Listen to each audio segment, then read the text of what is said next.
আজকে আমরা শিখব ইউনিট ডিজিট। তো এই গুণফলগুলোতে কিভাবে ইউনিট ডিজিট বার করতে হয় সেটা আমরা দেখছি। তো যখনই এরকম গুণফল দিতে হবে শুধু ইউনিট ডিজিট বা একক স্থানীয় সংখ্যাগুলোকে আমরা মার্ক করতে হবে, বাদ বাকি সংখ্যাগুলো দিয়ে আমাদের কোনো কাজ নেই। এবার আমরা এটাকে গুণ করব 6 × 54, কিন্তু আমরা কি নিব, শুধু ইউনিট ডিজিট 4টা নিব।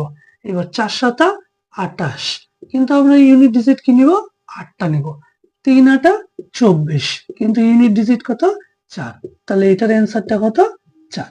একই রকম এখানে ইউনিট ডিজিট গুলোকে আমরা মার্ক করে নেব। এরপরে কি করব, 8 × 2 = 16, কিন্তু আমরা কি শুধু একক স্থানীয় 6 লিখব। 6 × 7 = 42, কিন্তু 42 এর ইউনিট ডিজিট 2। 3 × 2 = 6, তাহলে অ্যান্সার কত হচ্ছে 6। আজকে আমরা শিখব ইউনিট ডিজিট। তো এই গুণফলগুলোতে কিভাবে ইউনিট ডিজিট বার করতে হয় সেটা আমরা দেখছি। তো যখনই এরকম গুণফল দিতে হবে শুধু ইউনিট ডিজিট বা একক স্থানীয় সংখ্যাগুলোকে আমরা মার্ক